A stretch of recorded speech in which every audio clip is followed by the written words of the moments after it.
Well, lovely tarot community, it's Jules from Tarot Adventures with Jules here to chat with Charlie Claire Burgess. They are the incredibly talented creator behind The Word Witch, and tonight we are going to be talking about their soon to be released Gay Marseille, which is currently funding on Kickstarter. I am beyond excited about this deck. It is, yeah, it's all the things that I love about tarot and more. So let me just send an invite here. 1 second. Yeah, there we go. Yay, I'm so excited. This is going to be amazing. Hi, Charlie, how are you? I am good. How are you, Jules? I am excellent. Cheers. I made myself a cup of coffee, which may not be the wisest thing at 8 p.m., but I don't know. I find coffee soothing and calming and perfect for a live, so cheers. I'll cheers you with my water bottle. I have one of those as a backup as well. I was just introducing the Gay Marseille and expressing how excited I am about it and thrilled that this Kickstarter is coming to life. And I think on my Kickstarter, it has the Canadian funds, but I hovered over it and it should tell me the original US. Is it true that we've reached the first stretch goal? We did, yes. I say we yes. as if I'm any part of it. It's you. It's all you. But I'm so excited about that stretch goal because it's a 2-hour class on the Tarot de Marseille. That is, I can't tell you how excited I am about that. It's fantastic. And for anyone who hasn't visited Charlie's account, they have a fantastic little series of videos that talks about the history of the Tarot de Marseille, part 1, 2, and 3. And then you also talk about reading with pip cards and then a numerological layout or spread as well, which with someone coming from the Rider-Waite-Smith, I've dabbled into that a little bit with Ben Jolivet's books because he goes into the Tarot de Marseille. But yeah, I really enjoy watching those videos and I'm so excited about the deck. So yeah, let's get into it. So what inspired you to create the Gay Marseille? Well, first, Jules, I just want to say thank you for doing this with me, for having me on to talk about this. And I'm so excited. The idea originally came to me when I was writing my book, Radical Tarot, which comes out in September, on September 26th. And it's available for pre-order now, wherever books are sold. Because in the book, I, talk a lot about sort of like the history of the cards, the background of the cards. I talk about Rider-Waite-Smith symbolism, but I also dig into where the precursors before that, what did the tarot cards look like before Rider-Waite-Smith came along? And the biggest deck on the scene pre-Rider-Waite was, of course, the Tarot de Marseille. It's the deck that sort of, I call it the people's deck because it kind of democratized tarot in a way. Originally, tarot was only for rich people because it was only, nobles or wealthy families that could afford to buy handmade, hand-painted tarot decks. And then the Tarot de Marseille pattern came along, and basically it was a pattern of tarot that was just made on woodblock printing. And so that made it highly available to people, made it more accessible to people. And so suddenly common folk could afford to buy tarot decks and could afford to play the game of tarot and stuff. And so it's what really brought tarot to the people. And so, yeah, I started getting really interested in working with that deck and in learning its particular quirks and its particular iconography. And I thought, heck, why don't I do the same thing I did with the Spirit and make the Marseille gay? Yeah. Oh my gosh, I love that. Well, there's 2 quotes that I pulled from the Kickstarter that I wanted to share. I mean, you wrote them, so you're very familiar, but they just encapsulated so much of the energy of this deck in such a beautiful way. To me, it's a celebration of queer joy, and that makes me so happy, and it's so necessary right now. But I think one of the phrases was a vibrant, joyful, and affirmative tarot deck for reading brighter, liberated queer futures, which just, talk about sparking joy a la Marie Kondo. I read that and I was like, yes, this is what I need in my life. Oh my goodness. And the other quote that stood out for me, I'm like totally barking your words at you. The Gay Marseille centers and celebrates LGBTQIA2S plus identity and has fun doing it.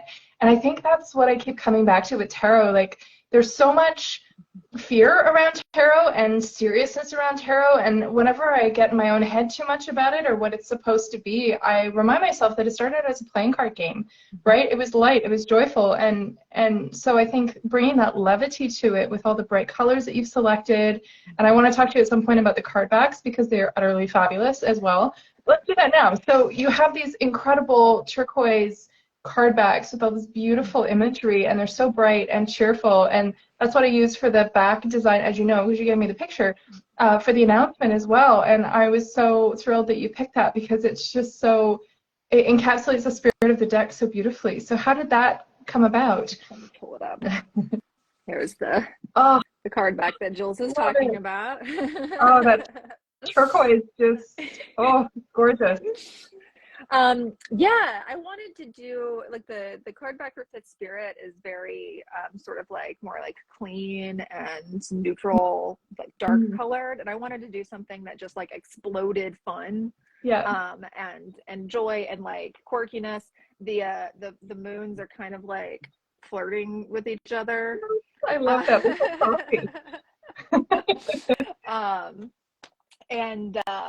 Yeah, so it was actually the tarot cloth that came first. I was designing that, and then sort of was like, oh, this is great, and sort of turned that into the card back. But a lot of the elements in the card backs are drawn from the cards themselves.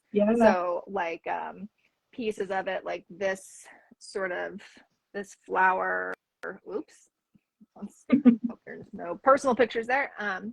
The pink flower in the middle there is one that you'll see on one of the minor arcana cards. Same thing with the moons themselves. Like the moons themselves don't actually appear in this form on the moon and the sun, but they're very similar. They're kind of like this like jaunty, I love that. looking moon and sun. We need more jauntiness and sauciness in tarot overall, in my opinion. I think that's such a lovely way to approach a practice, right? And it makes it light and joyful. I mean, there's so many cards in tarot that get a bad rap, right? Like the Tower card and the Death card and the Three of Swords, Five of Swords, Ten of Swords, Nine of Swords, all the swords, really, pretty much. And it's so nice to be able to bring some levity to that. Like, I love animal decks and like cutesy decks because if I'm dealing with something heavy, yeah, sometimes a shadow deck is nice. But a lot of the time, I need something to lift me out of that, right? Something that's a little bit joyful and something that, you know, offsets the heaviness of sometimes pulling some of those cards, right? Because I feel like there's this habit of trying to make everything positive sometimes, and sometimes it's just not. And it can be so affirming to pull the Three of Swords and be like, yeah, things are shit right now, and that's okay too. And I have this affirmation in front of me that, yeah, things are difficult. But when I see something that's a little bit sweet in that image, then it gives me hope, right? That you'll traverse it and get to the other side, and yeah. Yeah, exactly. Oh, that's so lovely. Exactly. Well, and the hard things sort of, you know, make way for change too, you know. So like that's why I put the Stonewall Uprising on the Tower card I for the love Gay Marseille. that. Yeah. Yeah. So we've got like Marsha P and Stormy DeLavery up there, and then a coffin of drugs. Oh my gosh, I adore that. Yeah. But like because even difficult things, and Stonewall was like a crisis. Yes, like absolutely. Things were not good when Stonewall happened. But it was like a rupture. It was a breakthrough point. And there was also, you know, there was a lot of anger and rage, and there was also like joy and fabulousness and community surrounding that. And so like, yeah, like just like what you were talking about, Jules, like even with the most difficult tarot cards, I think there's a way that we can like, you know, recenter them to work with them in a way that is still like allows sort of breakthroughs into joy, and a lot of times it requires change. You know? Yeah. I can't think of a more perfect Tower moment than Stonewall. I mean, honestly, that is the encapsulation of everything that card means for me, at least. Like, it's the breaking apart of all of these foundations and structures that aren't doing us any good and need to change, right? And that's a painful process, and it's often very heartbreaking but necessary, right? And it allows that space for community solidarity and people coming together, and a kind of celebration of that sense of togetherness, right? That happens at the same time. Yeah. Yeah, that's true. The night Judy Garland passed away, so the gays were feeling very emotional. Yeah, for sure. Yeah, talk about rite of passage and the changing of the guard. Yeah. Yeah, it's really beautiful how you've captured that moment. And I made a few notes here too, because I noticed that you've included a lot of other, like another quote. The deck hopes to build on the spirit of the People's Deck by lovingly re-envisioning the Tarot de Marseille and queer, trans, poly, kinky, liberatory lights for the LGBTQI2S+ community and other people on today's margins. And that's such a beautiful, I keep quoting your words back at you, but you write so eloquently, and I love how you encapsulated that meaning. But also, you've included so many moments of queer history and queer experience in this deck. Like a few of the cards I wanted to ask you about, like the High Priestess, the Popess, and that's a reference to Hildegard de Bingen. Yeah. So tell me more about that. There's a few that I made notes on here, but I'd love to hear more about some of the sources of inspiration for the major arcana, especially. So here's the Pappus, or the Popus. This was, before it was called the High Priestess, it was called the Popus, which means the female pope. And I decided to retain that title, like, first because, it's a Marseille deck, and that's what it's called in Marseille decks, but also because there's something really subversive and radical about the sheer idea of a female pope. Oh my goodness. And if you like, you dig into tarot history and tarot theory, the most accepted idea is that the Popus was actually just like an allegory for like the church itself, in the way that we make ships and like classical virtues and stuff like that into women. But there's other theories involving Pope Joan, the folkloric figure, a woman that disguised herself as a man in order to live the life she wanted, became pope, and also to a Visconti ancestor. The Viscontis were the family that commissioned the first tarot decks, or tarot as we know them today decks. And they had an ancestor who was an actual real life female pope of a heretical Christian sect. Oh wow. The Guglielmites. Yeah. Oh, fascinating. And like, I guess it's maybe the like Aquarian conspiracy theorist in me, but like I prefer to think of those other two, of the Guglielmite Popus, Maefreda Visconti de Pirovano, or of Pope Joan. When I work with the Popus, because they were radical. They were against Pope Joan was part of the system, but in a very subversive way. The heretical Popus of the Guglielmites was very much against the system. That religion believed that the world would only be saved if basically matriarchy came into power, just very radical stuff. And so when we look at like the High Priestess or the Popus, it ties into the meanings of that card with our individual sense of connection to the divine, listening to our own intuition, finding our own power.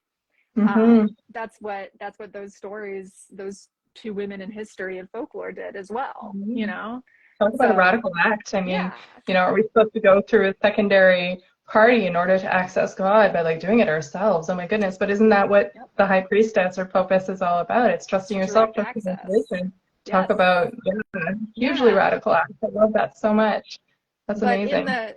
In the card, the like knotted belt is a reference to the Guglielmite Popus, because she was a member of the Franciscan Clares, the Poor Clares, before becoming the heretical Popus. But also we've got Hildegard von Bingen. In the book there, it says lingua ignota, which means unknown language.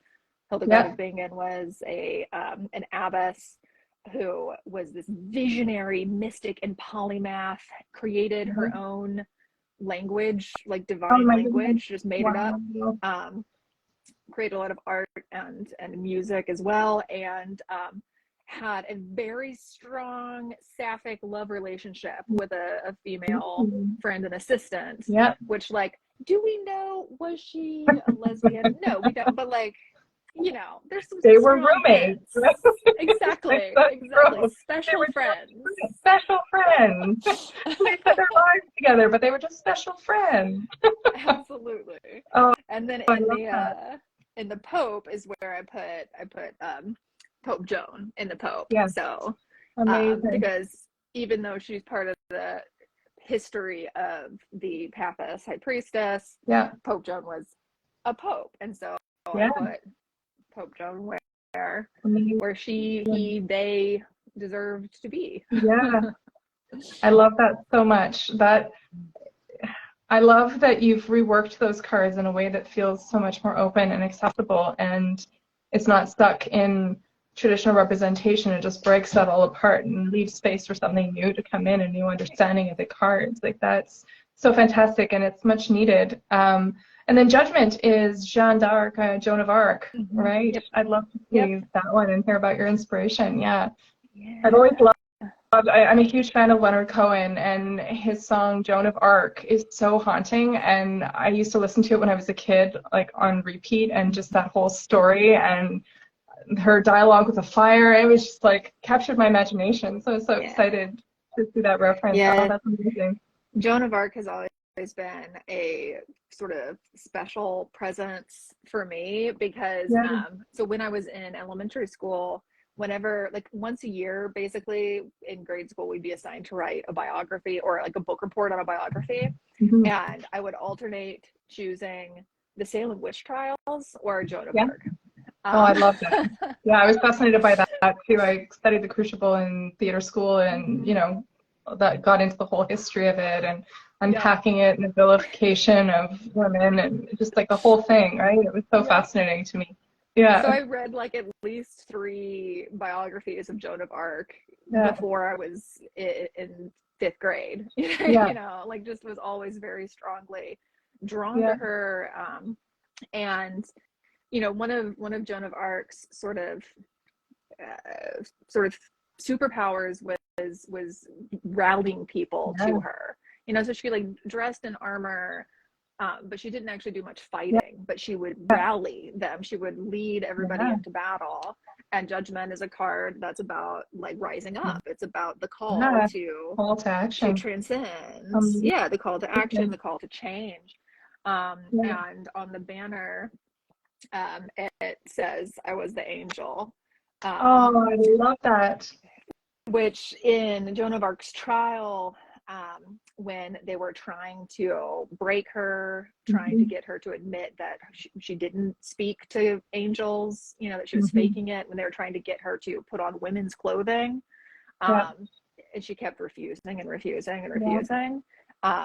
There was like one moment where she kind of broke, and what she said was, "I was the angel," which they took as an admission of her making it up and never actually talking to angels. But I think that there's a way that, like, that there's something really magical and spiritual there in, like, thinking of her as the angel being a part of her. This, like, I don't know. It takes away the separation between the personal and the spiritual, right? Because I mean, I'm not religious. I don't come from a religious background. My mom was raised Catholic, but I wasn't.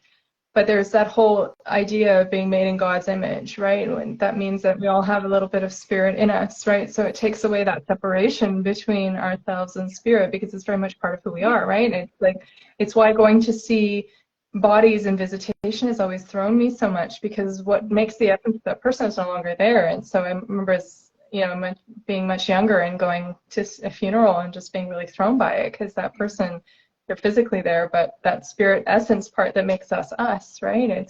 It's very much part of who we are. So I love that so much. Well, and it's a radical act too, because it's this gender transgressive person, absolutely, claiming that divinity. you know, like saying like the Absolutely. divine is part of me, whether you think it is Yeah, or not. absolutely. Absolutely. I love that so much. With my homeschooling with my kids, we were very much off the beaten track in terms of we cover a lot of LGBTQIA plus history and, you know, looking at not whitewashed history that you'd find in a textbook, but what actually has happened throughout Canadian history. And it's disavowed me of any illusions that I might have had of us being, you know, yeah, whatever. I won't get into it, but one of the things that we have looked into, a lot of the history we've come up with has or have encountered on our studies has been about women that were posing as men back in the day before it was, you know, socially acceptable for a woman to be a doctor. There was someone that we were reading about who worked as a doctor for years, and no one, you know, discovered that they were actually being treated by someone who wasn't actually a man by society's definition. And it was such a celebration when we found that. And like, that's so empowering to be able to live the life you choose within the confines of what's prescribed to you by society, by just bucking tradition. You know, the Annie Oakleys of the world and all these people, you know, pirates back in the day. I can't remember the name of the two female pirates that we studied, but they were fantastic. And it was so adventurous. I think one was Anne something or other. I can't remember. They're on the tip of my I tongue. know. They're on the tip of my I tongue. know. I'm in the throes of Because I was perimenopause, and I just swear to looking, God, like my I was just brain is looking, just, I I was just just looking into don't. them. I was just looking into them when I did my King of Cups, who has Oh, like yeah, pirate vibes, but I can't yeah, remember. I can't remember their names right now. yeah. So I was looking at that. Speaking of which, I loved what you had written about each of the court cards. I want to circle back to that after. I mean, I want to come back to the majors, but the coins being nature queens with cottagecore vibes. Like, oh my gosh, I love that. I love that. That's yeah, you incredible. can't really quite see it, but there's a ship on. Ah, yeah, yeah, Krista, they were both Anne's. I think one was maybe Anne Bonny. Was Yeah, that? Yeah, maybe. maybe. Um, I think there's a William Bonny too, so maybe I'm mixing it up. But yeah, yeah, I don't want to say yes and get it wrong. yeah, exactly. I know. I'm like totally fishing for, but yeah, coins is nature queens with cottagecore vibes. Wands is Western with thirst traps. Swords is the goth gaze, and cups is pirate and mermaid people. How fabulous is that? That's incredible. Oh, and I also wanted to give a shout out. Krista's in the process of working on the Marseille Prendre Revue, Marseille Coming Alive, which is also a fabulous re-envisioning of the Marseille system. I'm so excited about that deck as well. I love that there are decks being released like yours and Krista's, and Ben Jolovic came up with the multi-Marseille as well. And it's so lovely to see these old systems and structures get re-envisioned in a way that makes sense for the queer community and for people's lived experience, right? Like, it's so exciting and wonderful. The Marseille Prendre Revue is going to be kickstarting soon, I think, and I'm Yes, really very soon. excited about that one. I think maybe So, September. Chris, I'm sorry if I got that wrong. I was thinking September. Maybe it's sooner than that. Regardless, I'm so excited because it's amazing as well, which is so lovely. So back to your major arcana, because I'm so excited about this. Your Hanged One card is Saint Sebastian, the patron saint of gay men. Can I, yeah, would you be open to talking a bit about your inspiration for that? I love it. Totally. I mean, I have to say, I'm not the first person that has put a Saint Sebastian likeness on the Hanged One. Yeah. Because just, you know, Saint Sebastian has big Hanged One energy. Like for instance, the Fyodor Pavlov tarot, I'm pretty sure has like his Hanged One also has like arrows in them, so it's got like definite Saint Sebastian vibes. Yep. Saint Sebastian is the unofficial patron saint of gay men, mostly interestingly because of like the art history surrounding Saint Sebastian. Yep. So like in art, he has long been portrayed with this very like orgasmic, ecstatic expression like on his face as he is like pierced by arrows. And so it's like the ecstasy of being pierced. Pleasure, pain, paradigm. Yeah. And it's like you look back into like the known history of Saint Sebastian. I don't think that there's any like, you know, textual evidence to like think that he was actually a gay man, but it's kind of gotten to the point where it doesn't really matter. No, it doesn't. Like, the imagery is what counts, right? And your interpretation of it, right? Like, I remember like this like he's like this ripped dude with like a loincloth, like Yeah. pierce me. And then also Saint Sebastian has associations with plague and with like curing, like a Okay. protection from plague. And so during the HIV/AIDS epidemic, there was another like big resurgence of Saint Sebastian because people, like gay men, were praying to Saint Yeah. Sebastian for protection. Oh, that's And amazing. so he's become very like intertwined with Oh, especially the gay men's yeah. um, history and existence. So Oh, it's amazing. I love that so much. I love that you included him in that way in the deck. That's really amazing. There's so much history associated with all of these cards. I love hearing about it. It's amazing. Also, I was just talking to my kids about Oscar Wilde and the gross indecency trial and the impact that that had on the queer community and what happened to Oscar Wilde. And we're going to watch the Wilde film eventually with Stephen Fry and Jude Law and just explore that a little bit more. But the green bloom and the magician you had mentioned was a reference to Oscar Wilde and that like subtle reference. Like I was talking to Addie, my 14-year-old, and she's like, well, someday I might like to get a tattoo. She's like, I'm not sure about the permanence of it. Oh my gosh, I love that. I love that so much. yeah, But she was just the talking little about green the nautical tattoo that women would have as like a subtle reference or calling out to identify in like queer clubs, yes. and so she's reading all about the history, and I was like, that is so cool. So when I saw the flower, it kind of reminded me of that, those like kind of coded symbols that are where, you know, for people that know what they mean, they have a deep significance, and then otherwise you're just wearing a flower, right? Like it's, Yeah, yeah, yeah, that's really, really exactly. cool. Yeah. Exactly. And I learned about the green carnation from Sebastian Craig, Oh, who does a wonderful like queer history Patreon. oh, nice. Because I didn't actually know about the green carnation and Oscar Wilde, but the story behind it's pretty cool because it's like this tongue-in-cheek thing as well, which is part of why Yeah, it's on the magician, because it's a very like sort of yeah, mischievous tongue-in-cheek card for me. yeah, It's a sort of joke about the unnaturalness yeah, of homosexuality. yeah, And they're like, well, here's this unnaturally colored yeah, green carnation and it's beautiful and we're wearing it and it's yeah. here and it's like Always been alive. here. Like, Yeah, exactly. Oh, I you love know, that. Oh, yeah, and Krista and Gay Hanky Culture, which your tarot class is celebrating that whole idea. I love that so much. Yeah, there's all these like subtle references that have been there throughout history that, you know, create space for people to identify each other and to be able to create community and connection in really beautiful ways, which also brings me to the Sun card and the idea of gay bathhouses, or the role of bathhouses as a safe space for the queer community and a point of connection and togetherness. I love that you've included that. That's amazing. Oh, yeah, I love that card so and much. if you look up the like traditional Tarot de Marseille card, if you can't like Mm-hmm. draw it into mind immediately, it's like it's asking for Yeah. this treatment. I Oh, yeah. mean, like, Yeah. let me see if I can find it real quick. There you are. It's like this is like the classic Oh, Tarot de yeah, Marseille card. 100%. You They're know, pretty much it's wearing like these bath towels. Like exactly. yeah, Exactly. I absolutely. mean, I guess the creepy thing is that, you know, a lot of people say that those two people are children, and I definitely made them not children. Which I But appreciate because that's, yeah, absolutely. I love that so much. That's, yeah, oh my gosh, that's fabulous. I love that so much. Yeah, because the sun is about visibility, right? It's about yeah, visibility, it's about joy. Um, it's about, you know, feeling right in your own skin, yeah, feeling like right with yourself and with the world around you. And, yeah.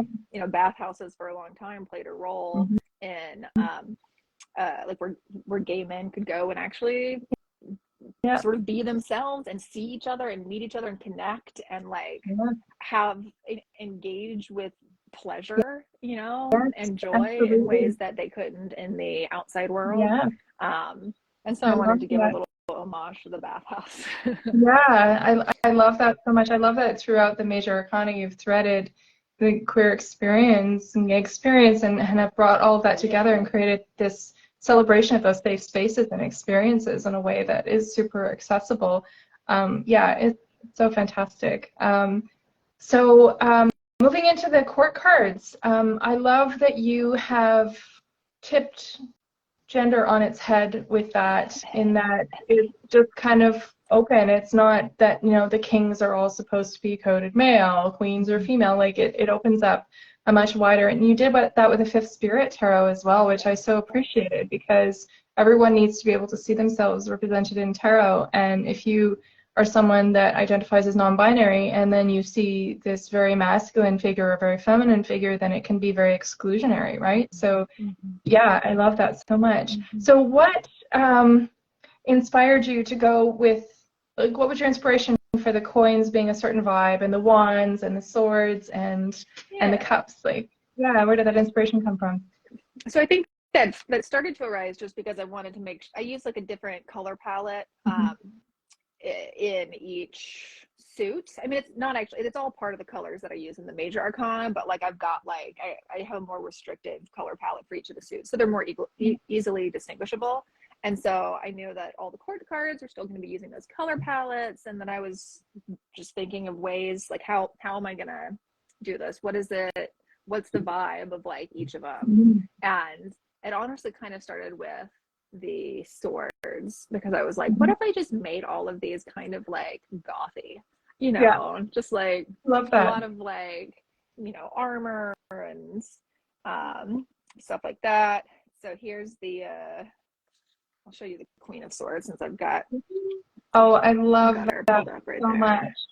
Oh, that's fabulous. And the King of Swords.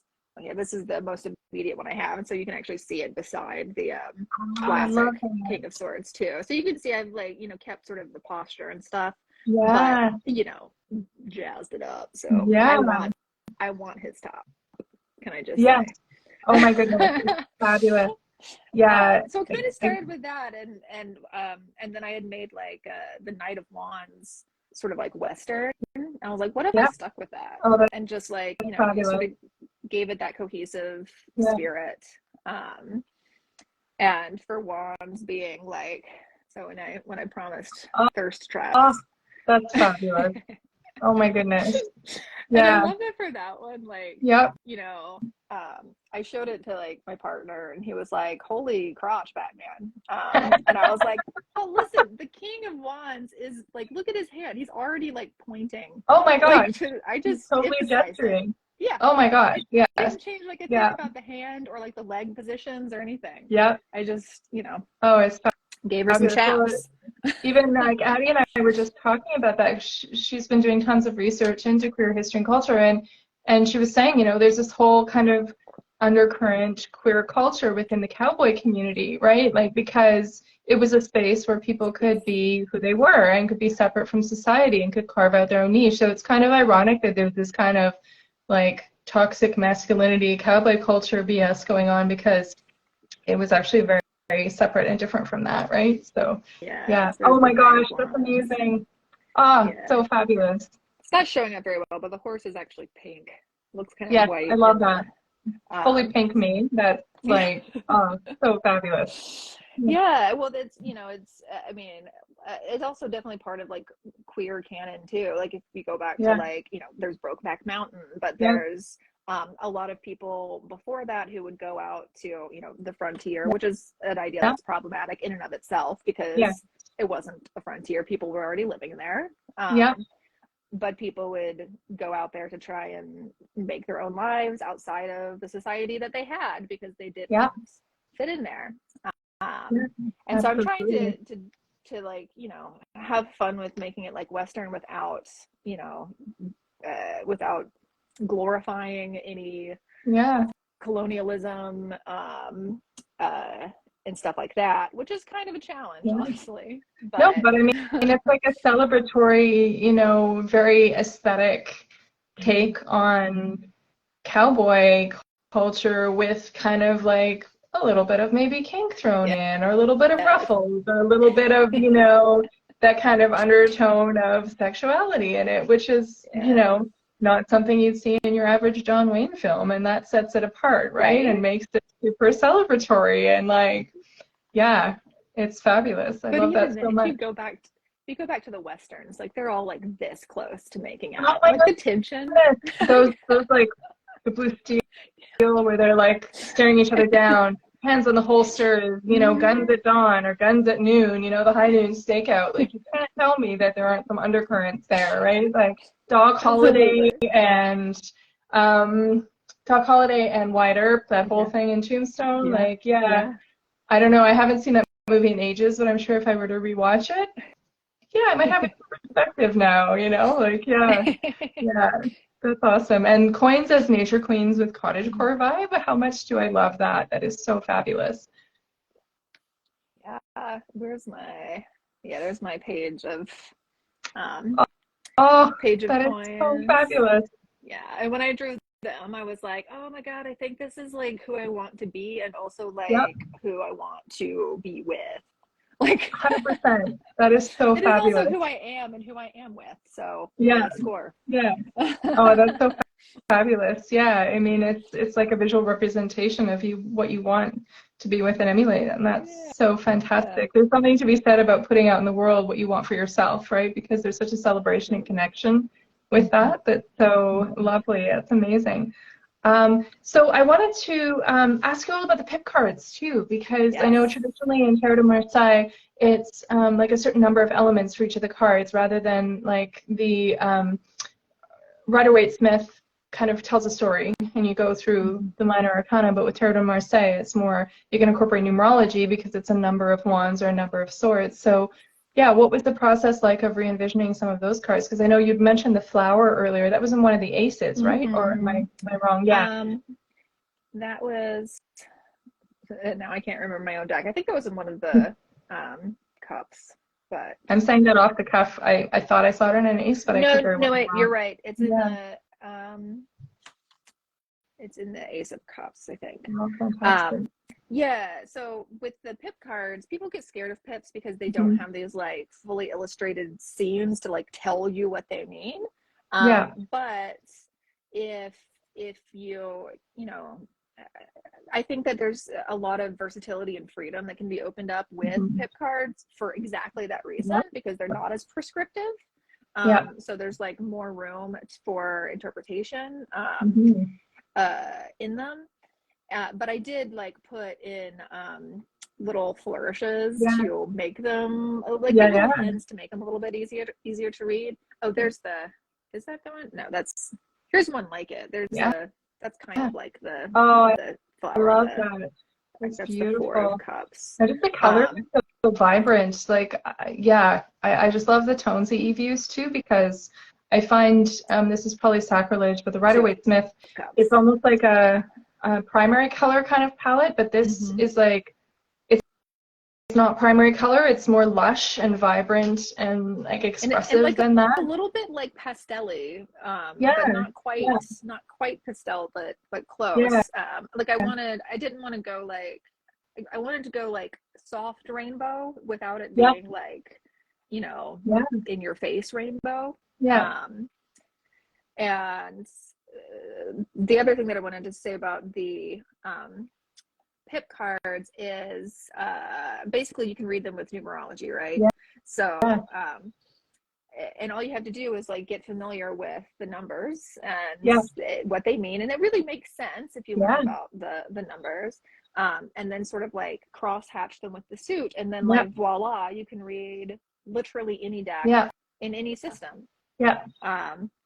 So like, you know, for example, like we've got the Four Pentacles here.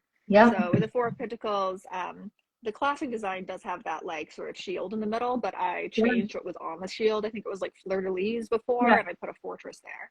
Oh, I love that. Because the number 4 is a number of stability and security, like the 4 legs on a table, the 4 walls of a house.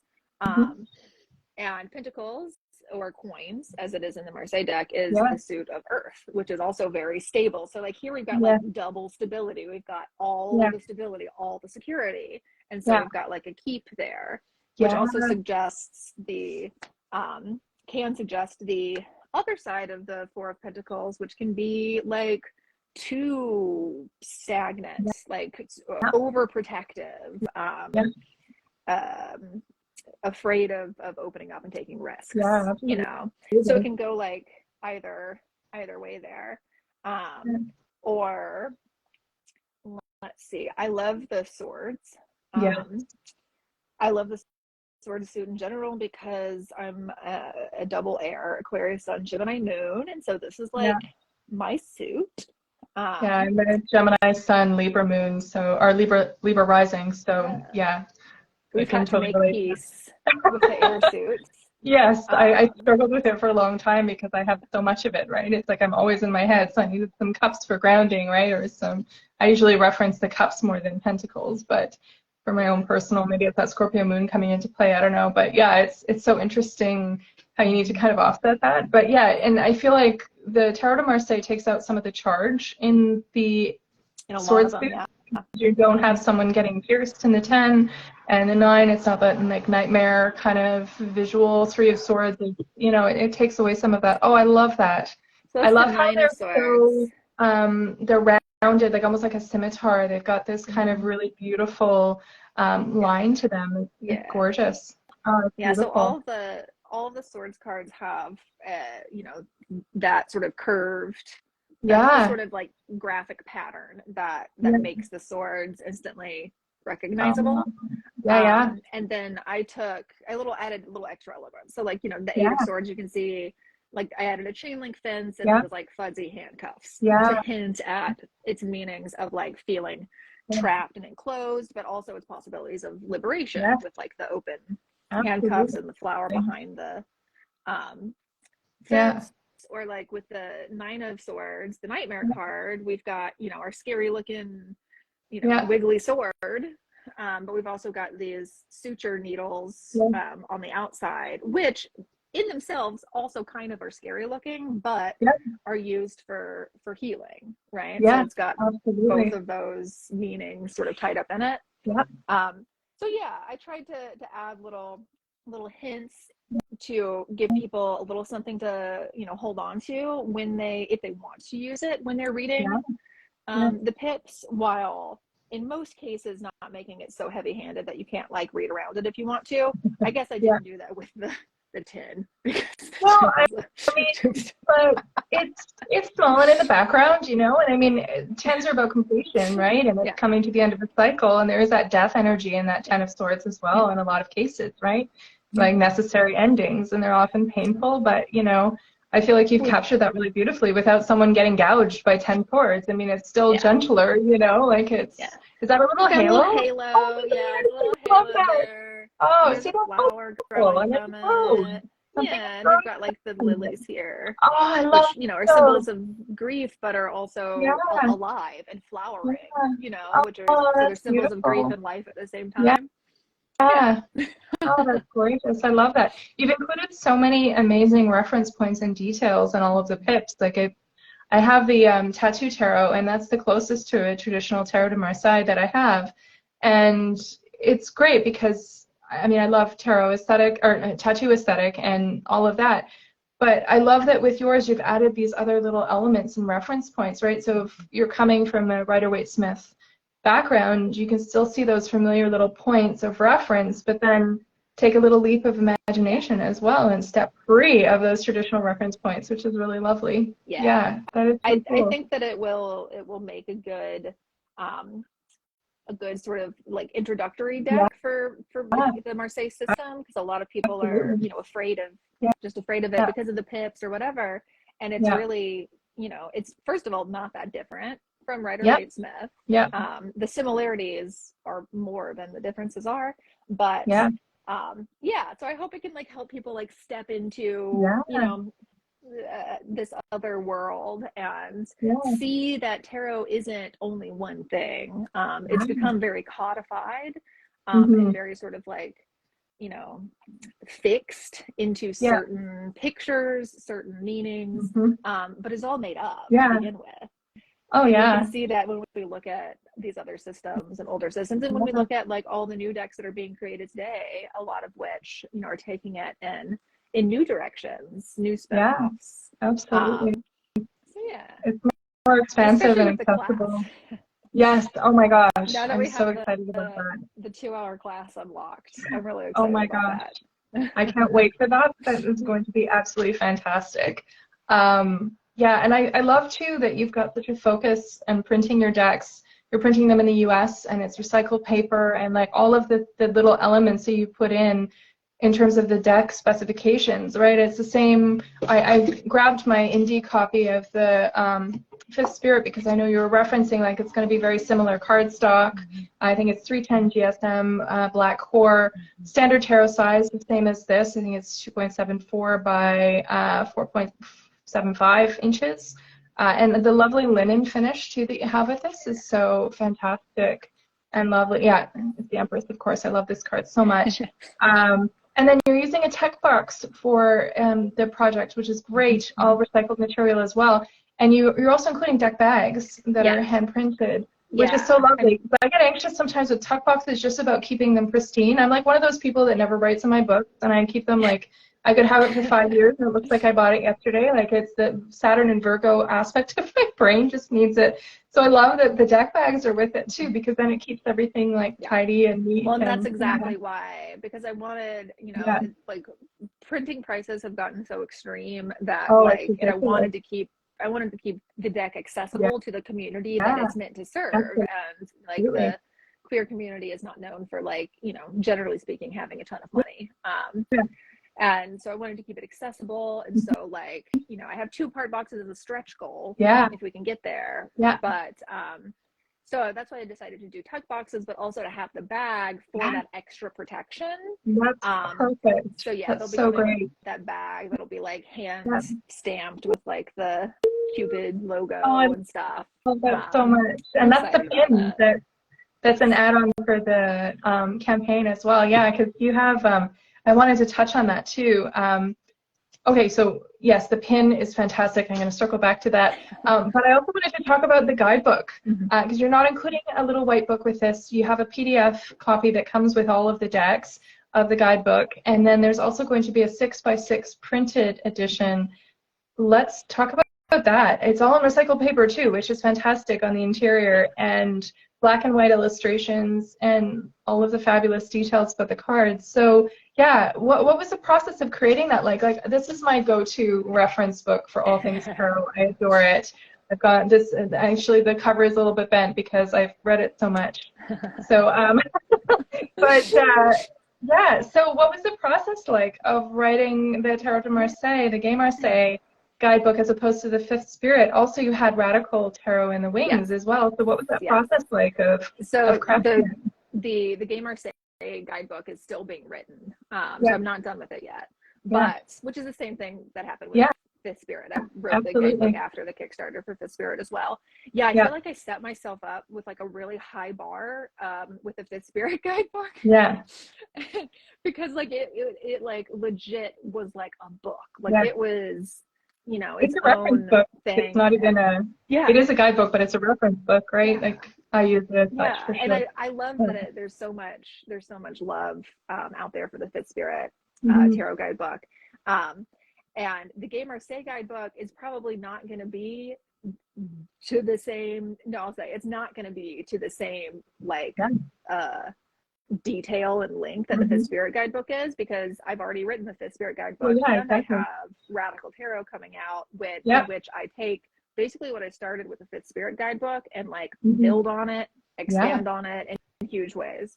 And so if you like the Fifth Spirit guidebook, you are going to also I've already pre-ordered my copy, although I ordered it digitally, and now I'm wondering I might have to have an actual physical reference. Like most of my books are digital when it comes to fiction, but when it comes to tarot and astrology reference, I have printed copies of like my favorites because I like to thumb through and reference, right? Like it's a different feel for sure. So for the Gay Marseille guidebook, I'm taking like a little bit of a tighter lens where I'm, you know, focusing on the Marseille system because it's a Marseille deck.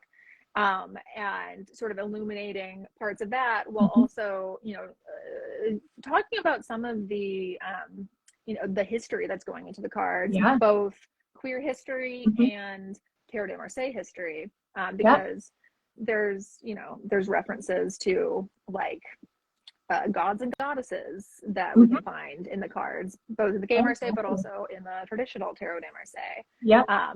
So yeah, there'll be all of that in there as well. There'll be sections on reading the pips using that sort of grid method that I was talking about earlier, as well as like individual entries on each of the pip cards. There's going to be a history section on the Marseille Tarot and Tarot in general, I guess. But yeah, trying to take more of like a tighter focus on the Tarot de Marseille, since I've already got like, you've already got your other reference out. So it's, well, it makes sense to have that focus on the Tarot de Marseille. And I mean, even if you just focus on that, like all the reference points you have with queer history, everything else like that is so rich in and of itself, and there's so much to add. Just looking at, I mean, what we've discussed over the course of this conversation, right? Like it's so rich with so many different components. Like I love that so much. And now I want to get to the gay add-ons. I love that you referenced it like that. That's so fabulous. So the tarot cloth or bandana, printed bandana, it's 22 by 22 inches, 100% cotton with water-based ink, which I absolutely love. Is that what you did with the Fifth Spirit one as well? It is not. So for Fifth Spirit, I printed it on a tea towel. Yeah. Also screen printed. Yeah. So same idea there. Also screen printed. But I made, so Fifth Spirit came out during the pandemic, and we're still in the pandemic, but it came out in 2020. Yeah. And there was one of the bizarre shortages that we had was a bandana shortage. So I had to adjust, and because it would be an impromptu mask, right? Like I didn't even think about that, but absolutely. And so I had to adjust and make the tarot cloth for a tea towel instead, because that's what my printer had available. Yeah, absolutely. And I was so thrilled with it. It was one of those moments where it was like, you know, a disappointing constraint ended up, you know, blossoming into a thing that ended up being, you know, even better than what I originally had planned. And so so it'll be different dimensions, because that one was on a tea towel and this one's on a bandana. But I'm trying to, I love the purple that you chose too. It's such a gorgeous color. That's one of my all-time favorite tones. It's just beautiful. Yeah, that is so stunning. I love it so we've much. got little references. So we've got cups, we've got swords and wands, we've got those saucy moons. Oh, I love that. Yeah, it's like the spirit one. I love it because every time I pull it out, I see another element that you've included in the tarot deck that's reflected in the cloth. And it's such a lovely reference point for the tarot to have those images replayed on the cloth. Like it really is lovely. Yeah, and I mean with the bandana, it's great. I mean you could wear a tea towel too. I've been tempted, but a bandana is even easier. And then there's the whole reference with like queer subculture around bandana wearing and like queer cowboy culture, all of the things, right? Like that's so amazing. And you also have 4 gorgeous art cards as well. They're an optional add-on. So it's the Tower. Was it the Tower, the Death card, and what are the other 2? So I made I made sort of like riffs on some of the major arcana cards that I had. So I'm actually gonna have to go into Procreate to find these. So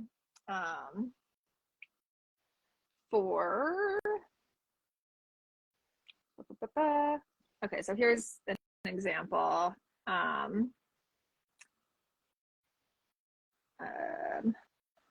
Okay, so you can see on the death card, I replaced, it usually says don't fear the reaper. I made it say gender is dead. That is so fabulous. I love it. For, you know, temperance, we've got beyond binaries down there at the bottom. And then for the Tower, it says the first pride was a riot. So yeah, I took those 3 cards for the major arcana and just sort of like, you know, changed what they say on them. I love that so much.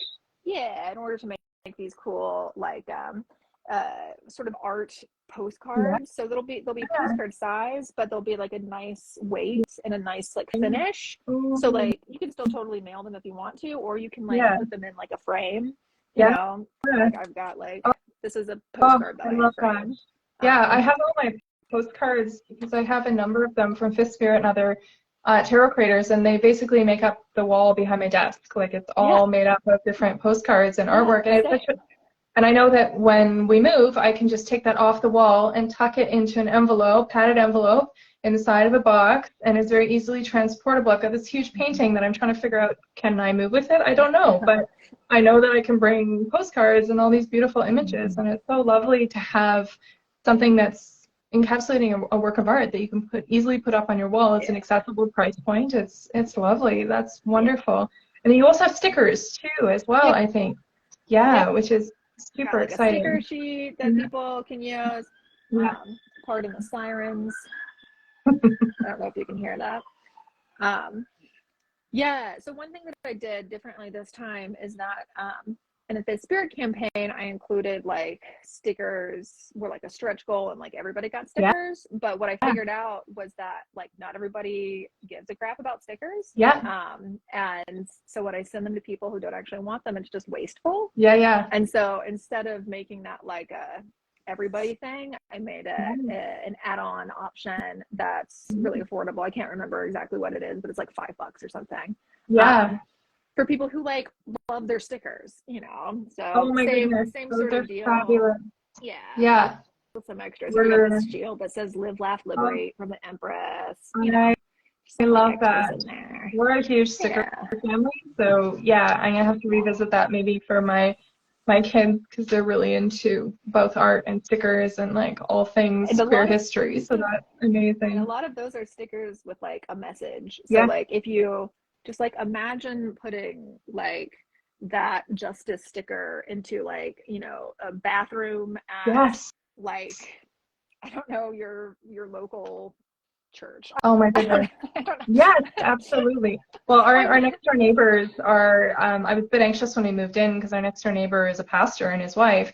I was like, oh, how's that going to work? And they are actually, they've reaffirmed for me what organized religion could be if people were open and accepting and kind. Like Will is first in line for the Pride Parade. He funded the local youth center. He's so open and accepting and supportive and lovely, and it helped me rehabilitate a lot of my blocks around religion, because I could totally see him putting those up in his church, to be honest, or allowing me to sneak in so I could like surreptitiously throw that up in the bathroom, right? Like but that's they're fabulous. That's so lovely. And then there's also the Cupid pin that's an add-on as well. That's so fabulous, and that's the same pattern that's on the bags, right?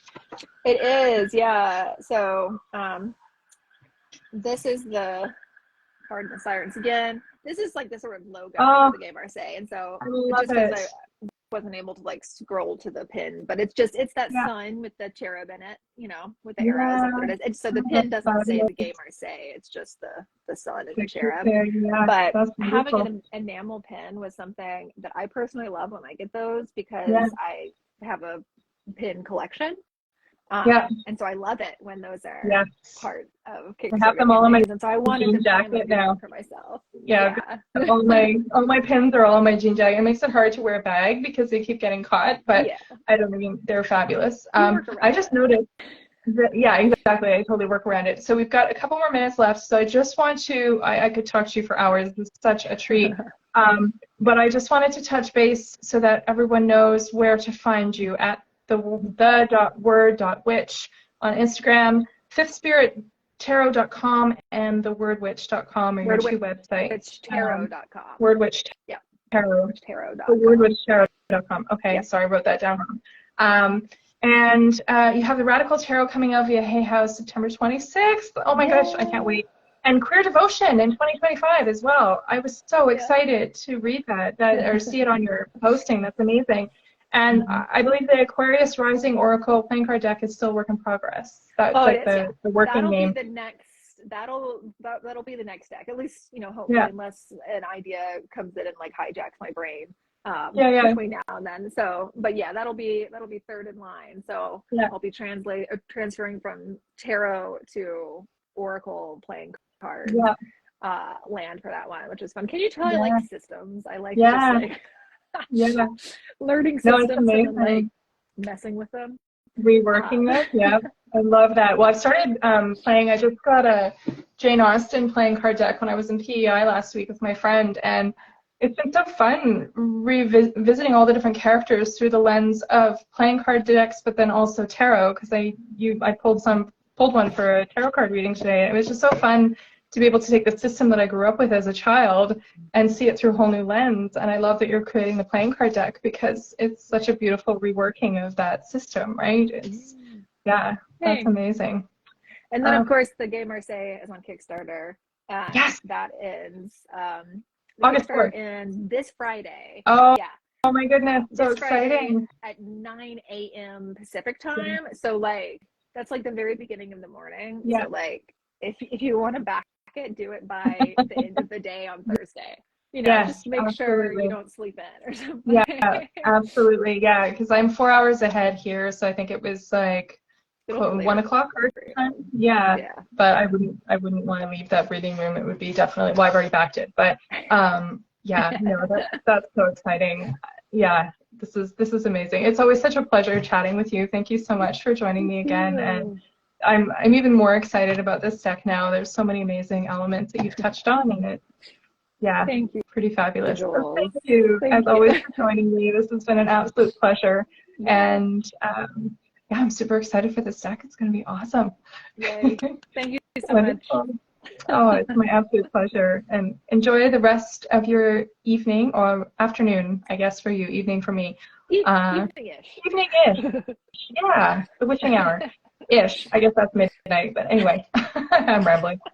It was so lovely to chat with you. And yeah, so everyone check out the Kickstarter. It's fabulous. Please. Thank you. Thank you so much. Bye. Bye.